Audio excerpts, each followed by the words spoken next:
अस्सलाम वालेकुम and welcome back to our cell tutor. मैं हूं Imran Syed and Adobe Photoshop की न्यू क्लास के अंदर आज हम डिस्कस करने वाले हैं ब्रश टूल। टाइटल आपने चेक कर लिया होगा ऑलरेडी। बहुत ही छोटा टूल है। मैंने इसको लेट क्यों स्टार्ट कराया उसकी कोई ऐसी ख़ास रीज़न नहीं है। बेसिकली ब्रश टूल जो है वो बहुत ही छोटा सा टूल है, इसके अंदर कोई इतने ज़्यादा ऑप्शंस नहीं हैं, लेकिन मुझे लगा था कि ये एक राइट टाइम होगा इस प्लेलिस्ट के अंदर हम ब्रश टूल को ऐड करें, क्योंकि आगे जो टूल्स आने वाले हैं उसके अंदर ऑप्शंस हैं वो बिल्कुल सिमिलर हैं ब्रश टूल के हवाले से। मैं ये कह सकता हूँ कि ज़्यादातर चीज़ें जो ब्रश टूल के अंदर हम लोग यूज़ करेंगे वो एज इट इज़ हम यूज़ कर सकते हैं बाकी के टूल्स के अंदर। तो टाइम को वेस्ट नहीं करेंगे, चलें स्टार्ट करते हैं आज के इस लेक्चर को।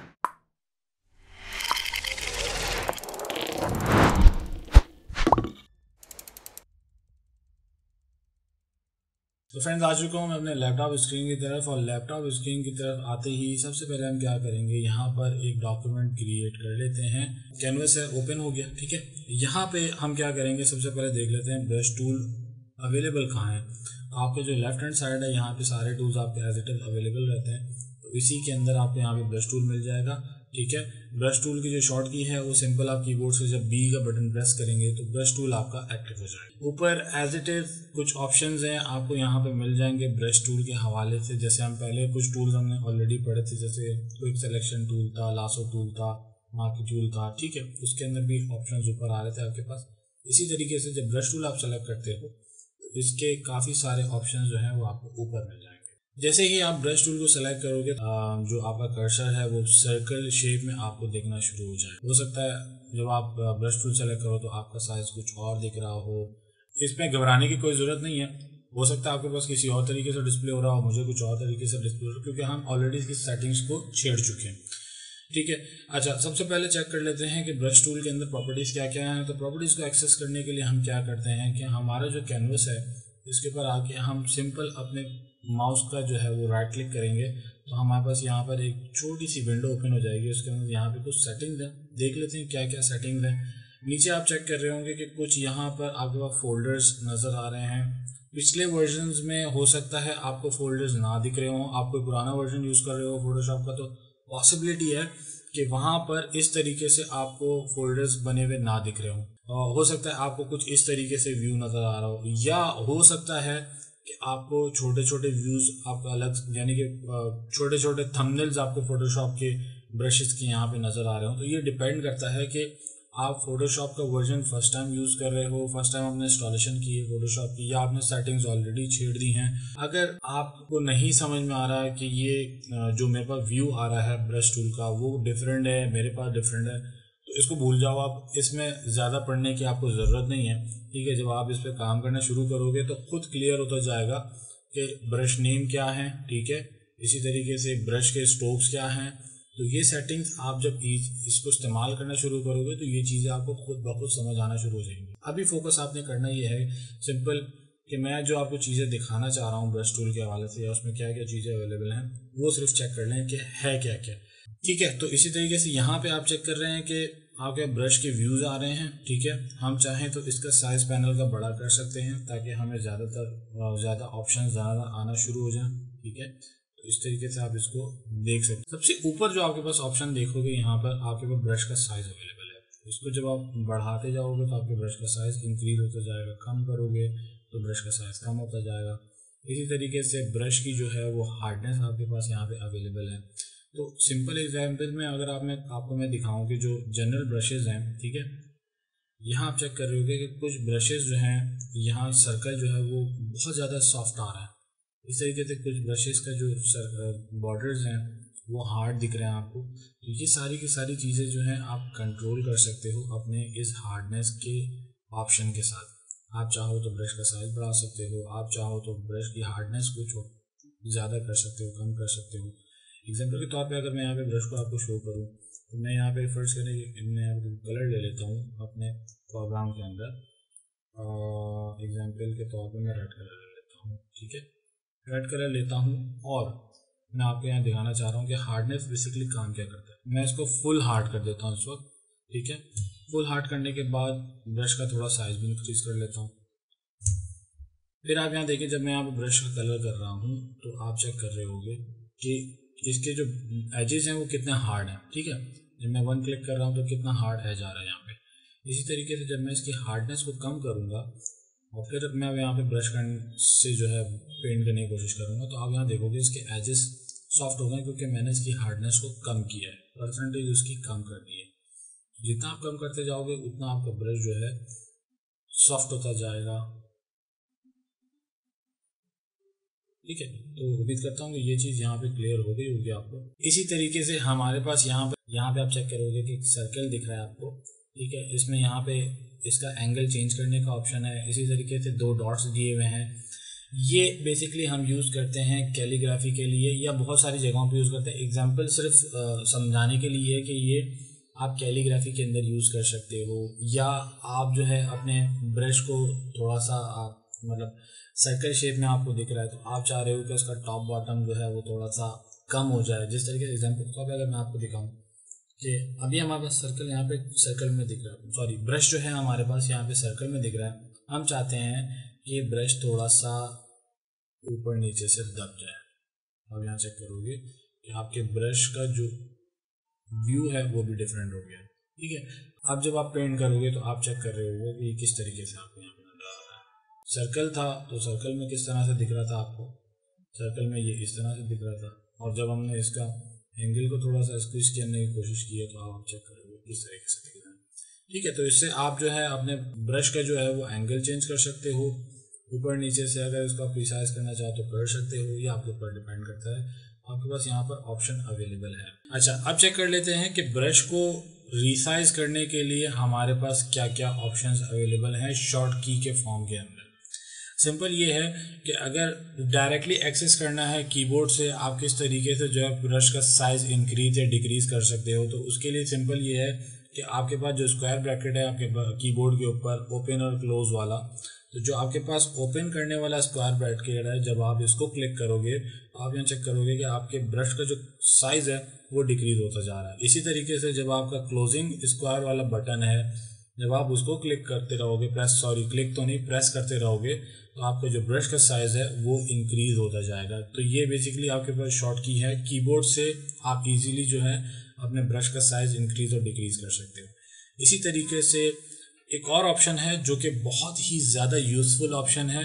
ज़्यादातर जो एडवांस लेवल पे काम कर रहे होते हैं फोटोशॉप के ऊपर, मैं बजाते खुद अगर मैं अपनी एग्जांपल लेता हूँ, क्योंकि मैं इतने अर्से से अगर फोटोशॉप के ऊपर काम करता आ रहा हूँ, तो मैं अब ये वाले ऑप्शंस यूज़ नहीं करता हूँ कि मतलब मैं राइट क्लिक करके अगर मैं फोटोशॉप पे काम कर रहा हूँ तो 30% मैं ज़्यादा यूज़ करता हूँ कि ब्रश की प्रॉपर्टीज़ को राइट क्लिक करके उसकी प्रॉपर्टीज़ में साइज़ इंक्रीज या डिक्रीज कर सकूँ, या उसकी हार्डनेस को बढ़ाऊँ या कम करूँ।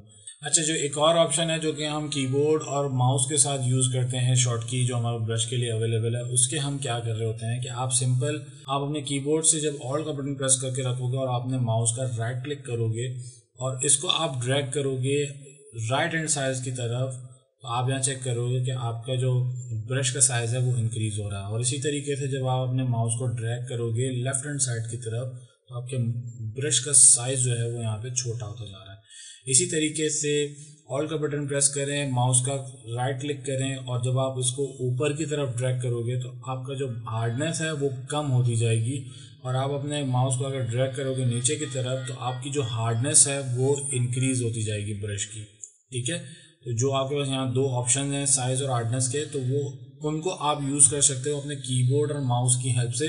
बहुत ही यूज़फुल शॉर्ट ऑप्शन है आपके पास ब्रश का अवेलेबल, जिसकी हेल्प से आप ऑन द स्पॉट जो है ब्रश की हार्डनेस को कम ज़्यादा कर सकते हो, साइज़ को इंक्रीज डिक्रीज कर सकते हो। अब आप यहाँ पे चेक करोगे कि जब मैं यहाँ पे इसकी हार्डनेस को कम कर रहा हूँ या ज़्यादा कर रहा हूँ, तो आपको यहाँ पर नज़र आ रहा होगा कि आपके जो हार्डनेस है सेंटर में वो यहाँ पर इंक्रीज और डिक्रीज हो रही है। ऊपर नीचे मैं ड्रैग कर रहा हूँ तो हार्डनेस भी आपको यहाँ पर ऑन द स्पॉट नज़र आती रहेगी, कितना परसेंट जो है वो डिक्रीज हो रही है या कितना परसेंट इंक्रीज हो रही है। इसी तरीके से एक बहुत ज़्यादा कॉमन जो क्वेश्चन होता है यूज़र्स का, आप भी ये फेस करोगे जब अगर आप न्यू हो फोटोशॉप के ऊपर, आप फर्स्ट टाइम काम कर रहे हो या आपने अभी भी काम करना स्टार्ट किया है फोटोशॉप के ऊपर, तो ये चीज़ आप ज़रूर फेस करोगे कि बाज़ औक़ात कंप्लेन होती है यूज़र की कि हमारे पास जो ब्रश का कर्सर है वो सर्कल में नज़र नहीं आ रहा और हमें प्लस की तरह हमारे पास जो है वो डिस्प्ले हो रहा है। मैं दिखा देता हूँ आपको। ज़्यादातर यूज़र्स को जो है वो कर्सर कुछ इस तरीके से नज़र आ रहा होता है। आप यहाँ से करोगे कर्सर जो है वो प्लस में नज़र आ रहा है, सर्कल में नज़र नहीं आ रहा। तो जो मेन बेसिक रीज़न है, बहुत छोटा सा रीज़न है कि आपके कीबोर्ड का जो कैप्स लॉक है अगर वो ऑन होगा तो आपका जो कर्सर है वो प्लस में आपको नज़र आएगा। इसी तरीके से बहुत सारे अलग अलग ऑप्शंस हैं फ़ोटोशॉप के अंदर, उनके कर्सर एक्चुअल्स में कुछ और होते हैं, लेकिन अगर आपका कैप्स लॉक ऑन है तो वो सेकेंडरी आइकन उसका डिस्प्ले कर रहा होता है। तो हम फेमिलियर हैं जो मेन ऑप्शन के जो मेन कर्सर्स हैं उनके साथ। अगर वो कुछ और तरीके से डिस्प्ले होना शुरू हो जाता है तो थोड़ा सा कंफ्यूज होता है यूज़र। अब एक और चीज़ यहाँ पे मैं ऐड कर देता हूँ ब्रश टूल के अंदर, कि ब्रश टूल के अंदर हमारे पास एक और बहुत ही ज़बरदस्त यूज़फुल चीज़ है जो कि आपको आगे चल के काम आ सकती है। कि हम क्या करते हैं कि देखें, अगर हम ब्रश टूल से जो है ना, अगर हम चाहें कि एक बिल्कुल स्ट्रेट लाइन जो है वो ब्रश टूल से हम ड्रॉ करें तो वो यहाँ पे पॉसिबल नहीं रहता बाज़ औक़ात, क्योंकि आपका जाहिर सी बात है आप माउस से जो है ना अगर ड्रॉ कर रहे हो तो आपका हैंड ऊपर नीचे शेक होगा थोड़ा बहुत, तो स्ट्रेट लाइन ड्रॉ करना थोड़ा सा इम्पॉसिबल होता है। तो इसके लिए हमारे पास ब्रश टूल के अंदर ऑप्शन अवेलेबल है जो कि फ़ोटोशॉप ने हमें दिया हुआ है। तो आपने यहाँ पे सिंपल क्या करना है, शिफ्ट का बटन प्रेस करना है और आप यहाँ पे सिंपल जो है यहाँ पे ब्रश से पेंट करना शुरू करोगे। आप भले अपना कर्सर ऊपर नीचे कर लो, वो बिल्कुल स्ट्रेट लाइन में आपको यहाँ पर ब्रश का कलर फिल करके देगा। इसी तरीके से ब्रश के अंदर एक और ऑप्शन आपके पास अवेलेबल है कि अगर आप इसको ड्रैग नहीं करना चाह रहे हो तो सिंपल इसके लिए हमारे पास ट्रिक ये है कि एक जगह पे आप क्लिक करो, ठीक है, शिफ्ट दबा के, और जहाँ तक आप पेंट करना चाह रहे हो वहाँ पे जाके सिंपल एक दफ़ा शिफ्ट को आपने रिलीज नहीं करना, शिफ्ट दबा के रखिएगा और दोबारा से एक दफ़ा क्लिक कर दें। ऑटोमेटिकली एक लाइन जो है वो हॉरिजॉन्टल आपके पास यहाँ पर ब्रश टूल से पेंट होकर आपको डिस्प्ले हो जाएगी। इसी तरीके से आप चाहो तो वर्टिकल भी कर सकते हो इसको ड्रॉ, ठीक है, ये आपके ऊपर डिपेंड करता है कि आप किस तरीके से इसके अंदर ड्रॉ करना चाह रहे हो। फिर आ जाती है बारी कि आप किस तरीके से एंगल के अंदर फोटोशॉप के अंदर वो ब्रश से पेंट कर सकते हो। तो सेम वही तरीका है, सिर्फ आपने करना है कि एक स्टार्टिंग पॉइंट पे क्लिक करना है, शिफ्ट दबाना है और एंडिंग पॉइंट तक क्लिक करना है। जिस एंगल में आपने क्लिक किया है लास्ट वाला, उस एंगल में आपको वो ब्रश से एक लाइन पेंट करके दे देगा, ठीक है।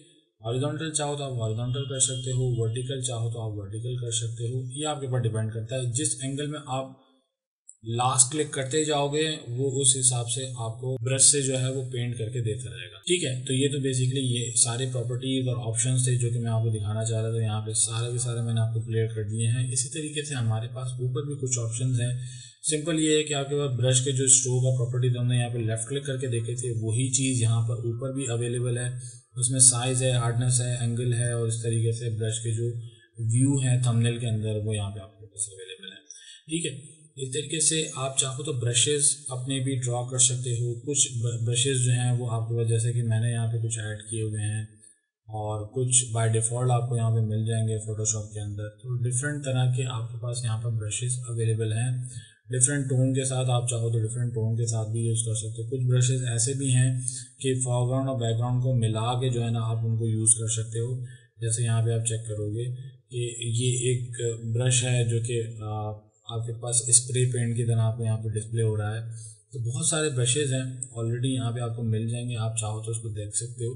और चाहो तो कुछ ब्रशेज़ जो हैं आपको बने बनाए भी गूगल से आपको मिल जाएंगे, क्योंकि बहुत सारे लोगों ने जो है प्रीसेट्स या ब्रशेज़ जो हैं वो बना के फ्री में डाले होते हैं। तो वो चाहो तो वो भी आप इसके अंदर यूज़ कर सकते हो। आगे चल के जब आप इसको थोड़ा सा एक्सप्लोर करोगे ना तो चीज़ें आपको क्लियर होती जाएंगी। अभी मैं सिर्फ फोकस कर रहा हूँ कि मैं आपको समझा सकूँ या दिखा सकूँ कि क्या क्या ऑप्शंस हैं फोटोशॉप के ब्रश टूल के अंदर और उन ऑप्शन को हम किस तरीके से इस्तेमाल कर सकते हैं।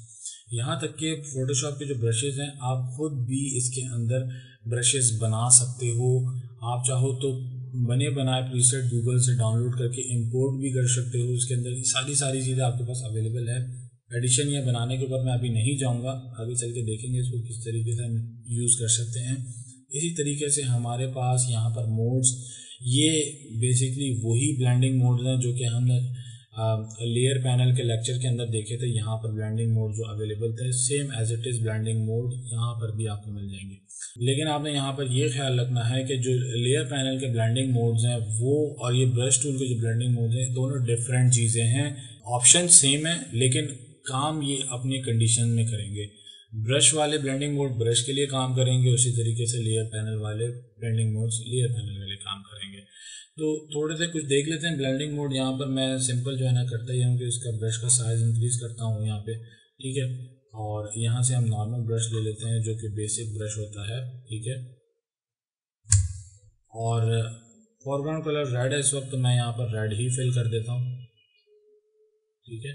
उसको फिल करने के बाद हम क्या करते हैं, जैसे कि यहाँ पर एक ब्लेंडिंग मोड है बिहाइंड का, हम यहाँ पे जो है इसको जो हमारे फॉरग्राउंड बैकग्राउंड है इसको फ्लिप करते हैं, ठीक है। और बिहाइंड का ब्लेंडिंग मोड लेने के बाद जब मैं यहाँ पे कलर करूँगा अपने ब्रश से, तो आप चेक करोगे ब्रश का जो कलर है वो बैकग्राउंड में पेंट हो रहा है, हमारे ऊपर रेड वाले सर्कल को उसने इफेक्ट नहीं किया, ठीक है। तो ये बेसिकली ब्लेंडिंग मोड्स हैं, आप चाहो तो इनको यूज़ कर सकते हो। हम चलेंगे जब आगे यूज़ करते जाएंगे ना लेक्चर्स के अंदर, जब एडवांस लेक्चर्स में जाएंगे तो ये चीज़ें आपको आहिस्ता आहिस्ता क्लियर होते जाएंगे। कंफ्यूज नहीं होना आपने, सिंपल ये बताने का मकसद ये है कि आपको पता हो कि टूल्स के अंदर क्या क्या ऑप्शंस हमारे पास अवेलेबल हैं, ठीक है। इसी तरीके से हमारे पास यहाँ आ जाते हैं कि सेकंड ऑप्शन है ओपेसिटी का। ओपेसिटी को समझाने के लिए मैं करूँगा ये कि एक सिलेक्शन बना लेते हैं यहाँ पे क्विकली, ठीक है, जो कि हमने अपने जो रेक्टेंगुलर मार्कर टूल है उसकी मदद से हमने एक सिलेक्शन बनाई है, ठीक है। सिलेक्शन बनाने के बाद दोबारा से ब्रश में आ जाते हैं और ब्रश में आने के बाद आप यहाँ चेक करोगे कि हमारे पास एक ऑप्शन है ओपेसिटी का। ओपेसिटी क्या करता है इसको मैं क्लियर अल्फाज में आपको यहाँ पे समझाने की कोशिश करता हूँ। एक कलर ले लेते हैं हम यहाँ पे, एग्जाम्पल के तौर पे येलो कलर लेते हैं, ठीक है। और मैं यहाँ पर इसका साइज डिक्रीज करके फ्लो समझाता हूँ। मैं अभी फ़िलहाल मैं इसको 100% रख रहा हूँ ताकि आपको क्लियर हो जाए कि ओपेसिटी और फ्लो है क्या, दोनों में डिफरेंस क्या है, क्योंकि बाज़ वक़्त यूज़र थोड़ा कंफ्यूज रहता है इसके अंदर। तो अभी पहले चेक करते हैं ओपेसिटी को, ठीक है। येलो कलर मैंने लिया है और मैं यहाँ पर सिंपल येलो कलर फिल करता हूँ। अब मैं एक कलर और ले लेता हूँ, एग्जाम्पल के तौर पर मैं ग्रीन कलर लेता हूँ, ठीक है। ग्रीन कलर लेने के बाद मैं थोड़ी सी हार्डनेस को कम करूँगा यहाँ पे और ओपेसिटी को मैं यहाँ से थोड़ा सा डिक्रीज करूँगा। अब मैं यहाँ से क्लिक करके इसके ऊपर पेंट करता हूँ। आप यहाँ चेक कर रहे होंगे इस वक्त जो ओपेसिटी है वो ट्रांसपेरेंट आपको दिख रही है, पीछे का येलो कलर दिख रहा है। ये क्यों दिख रहा है? क्योंकि आपने ओपेसिटी कम की है अपने ब्रश की। ओपेसिटी कम करने की वजह से क्या हुआ है कि जब आपने फर्स्ट टाइम ब्रश से पेंट किया है तो वो थोड़ा सा ट्रांसपेरेंट है 50%, ठीक है, क्योंकि 50% आपने उसकी ओपेसिटी डिक्रीज की है। तो जब 50% पे आप यहाँ पे पेंट करोगे ब्रश से, 50% प्रेशर से ही आपका ब्रश जो है वो कलर को स्प्रे करेगा। इसी तरीके से जब मैंने क्लिक को रिलीज कर दिया, अब दोबारा से मैं जब इसको करने की कोशिश करूँगा तो आप यहाँ चेक करोगे कि आपका जो कलर था ग्रीन वाला उसकी डेंसिटी थोड़ी हाई होती जा रही है। इसी तरीके से मैं जितनी दफ़ा कलर करता जाऊँगा ये आपका कलर जो है ओवरलैप होता जाएगा और एट दी एंड बिल्कुल डार्क कलर आपको यहाँ पर डिस्प्ले होना शुरू हो जाएगा। अब मैं आपको थोड़ा सा क्लियरली बताऊँ तो ओपेसिटी ने काम क्या किया है यहाँ पे। ओपेसिटी बेसिकली एग्जांपल ले लें, स्प्रे पेंट होता है आपके पास, ठीक है। आप स्प्रे पेंट लेके एक जगह पे पेंट करना शुरू करो। आप फर्स्ट एक स्प्रे करोगे तो आपको जहां आपने जिस सरफेस के ऊपर पेंट किया है या स्प्रे किया है तो वहां पर एक लेयर आपको दिख जाएगी। इसी तरीके से वो होगी लाइट, फर्स्ट जो आपने स्प्रे किया है। जब आप दोबारा से स्प्रे करोगे तो वो जो आपकी सरफेस है जिस पे आपने स्प्रे किया है वो थोड़ा सा और डार्क हो जाएगा। तो जितनी दफ़ा आप स्प्रे करते जाओगे, जितने प्रेशर से स्प्रे करते जाओगे, वो कलर उस सरफेस के ऊपर अप्लाई होता जाएगा। जितने प्रेशर से आप कर रहे हो या जितनी दफ़ा आप कर रहे हो, उसी तरीके से ओपेसिटी भी सेम काम करता है। जितना परसेंटेज आप ओपेसिटी के रखोगे उतना ही जो है आपका ब्रश स्प्रे करेगा या पेंट करेगा, ठीक है। उम्मीद करता हूँ ओपेसिटी यहाँ पर क्लियर होगा आपको। अब आ जाते हैं फ्लो के ऊपर। फ्लो क्या काम करता है कि एग्जांपल के तौर पे मैं यहाँ पर एक सर्कल ले लेता हूँ, ठीक है। इलेक्ट्रिकल मार्कर टूल जो है, मैं एक सर्कल बना लेता हूँ, सिलेक्शन बनाता हूँ। अब ब्रश को दोबारा सेलेक्ट करता हूँ और मैं यहाँ से एक एग्जांपल के तौर पे ग्रे कलर लेता हूँ डार्क वाला। या ब्लैक कलर लेते हैं ताकि थोड़ा सा क्लियर हो। ठीक है, ब्लैक कलर लेने के बाद हमारे पास जो फ्लो है वो यहाँ आप चेक करोगे कि 100% रखा है मैंने। और जब मैं पेंट करूँगा तो आप यहाँ चेक करोगे कि फर्स्ट स्प्रे करने पर ही आपका जो कलर है वो कितना डार्क फिल हो गया है। लेकिन मैं ये नहीं चाहता हूँ, मैं चाहता हूँ कि जब मैं फर्स्ट स्प्रे करूँ तो थोड़ा सा लाइटर जो है ब्रश हमारा पेंट करे। इस तरीके से करें, दिखाता हूँ आपको। यहाँ पे फर्स्ट करें, मैं इसको 25% पे ले जाता हूँ। अब मैं यहाँ पे स्प्रे करने की कोशिश करूँगा तो आप यहाँ चेक करोगे कि थोड़ा सा लाइटली स्प्रे हो रहा है। थोड़ा सा और डिक्रीज करते हैं ताकि और क्लियर हो आप। ठीक है, अब मैं इसको लेके आया हूँ 6% के ऊपर। तो जब अब मैं दोबारा पेंट करने की कोशिश करूँगा तो आप यहाँ चेक करोगे ये अब थोड़ा सा कम स्प्रे कर रहा है हमारे पास। ठीक है, या बहुत ही कम लेवल के अंदर आपको यहाँ पर पेंट करके दे रहा है आपका ब्रश। अच्छा, अब एक चीज़ यहाँ पे नोट कीजिएगा, फ्लो के अंदर और ओपेसिटी के अंदर जो डिफरेंस है। ओपेसिटी जब आप वन क्लिक करके ब्रश से पेंट करते हो, ठीक है, तो क्या करता है कि एक लेयर पेंट कर देगा। उसके बाद जब दोबारा से रिलीज करोगे अपने क्लिक को, दोबारा से पेंट करोगे तो थोड़ी उस लेयर को और डार्क कर देगा। फिर थर्ड को दोबारा करोगे तो और डार्क कर देगा। तो डिपेंड करता है आपकी ओपेसिटी क्या रखी है आपने। तो जितनी दफ़ा आप क्लिक रिलीज करके अपने ब्रश से पेंट करोगे या स्प्रे करोगे फोटोशॉप के अंदर, तो वो उसकी जो लेयर है उसको डार्क करता रहेगा। लेकिन फ्लो के अंदर ये चीज़ नहीं है। फ्लो बेसिकली करता ये है कि आपने अगर फर्स्ट टाइम क्लिक किया है, ठीक है, और क्लिक आपने रिलीज नहीं किया, अब दोबारा से इसके ऊपर आप दोबारा से स्प्रे करोगे तो वो उसको और डार्क करता जाएगा। ठीक है, तो फ्लो बेसिकली आपको कंट्रोल करने का ऑप्शन देता है फर्स्ट हैंड के ऊपर ही कि आप किस एरिया पे कितने लेवल के ऊपर स्प्रे करना चाहते हो या कितना फ्लो दे रहे हो कि इतने फ्लो के अंदर ही आपने स्प्रे करना है। फर्स्ट करें, मैं इसको 1% पे ले जाता हूँ। आप यहाँ चेक करोगे कितना स्लाइड सा जो है उसने स्प्रे किया। दोबारा से मैं लेके आऊँगा, मैं क्लिक रिलीज नहीं कर रहा हूँ, दोबारा पेंट करूँगा। जितनी दफ़ा मैं इसके ऊपर पेंट करता जाऊँगा ये उसको डार्क करता जाएगा। तो फ्लो आपके पास एक ऑप्शन अवेलेबल है कि आप कंट्रोल कर सकते हो कि कितनी डेंसिटी के अंदर या कितने प्रेशर के अंदर जो आपने ब्रश से पेंट करना चाह रहे हो फोटोशॉप के अंदर। ठीक है, तो उम्मीद करता हूँ कि ये ओपेसिटी और फ्लो दोनों आपको क्लियर हो गए होंगे यहाँ पे। तो उम्मीद करता हूँ फ्रेंड कि ये लेक्चर आपको यहाँ पे क्लियर हो गया होगा। ब्रश का टूल जो है, जितने ऑप्शंस मैंने समझाने की कोशिश की हैं सारे ऑप्शंस आपको क्लियर हो गए होंगे। फिर भी अगर थोड़ी बहुत कंफ्यूजन हो किसी ऑप्शन में तो इसी वीडियो के नीचे कमेंट कर दीजिएगा। किसी और वीडियो या किसी और टॉपिक के नीचे कमेंट मत कीजिएगा। इसी टॉपिक से रिलेटेड अगर आपका कोई क्वेश्चन है तो इसी टॉपिक या इसी वीडियो के नीचे ही कमेंट कीजिएगा, कहीं और कमेंट मत कीजिएगा। ठीक है, तो उम्मीद करता हूँ कि लेक्चर आपको क्लियर हो गया होगा। पसंद आया हो तो ड्रिल आप जानते हैं कि लाइक करना है, शेयर करना है और सब्सक्राइब करना है। साथ में शेयर करने के साथ साथ बेल आइकन को क्लिक करने के बाद ऑल नोटिफिकेशन के ऊपर क्लिक कर दिएगा ताकि जब भी वीडियो अपलोड हो तो आपको नोटिफिकेशन मिल जाए कि वीडियो अपलोड हुई है। बहुत सारे यूजर्स ऐसे हैं अभी तक चैनल के ऊपर जो वीडियो वॉच करते हैं लेकिन चैनल को सब्सक्राइब नहीं करते, तो काइंडली सब्सक्राइब कर लें। बहुत मेहनत लगती है वीडियो को बनाने में, वीडियो को एडिट करने में, वीडियो को आप तक पहुँचाने में काफ़ी मेहनत लगती है। तो आपसे रिक्वेस्ट है कि काइंडली चैनल को सब्सक्राइब कर लें। तो मिलते हैं नेक्स्ट लेक्चर के लिए, तब तक के लिए टेक केयर, अल्लाह हाफिज़।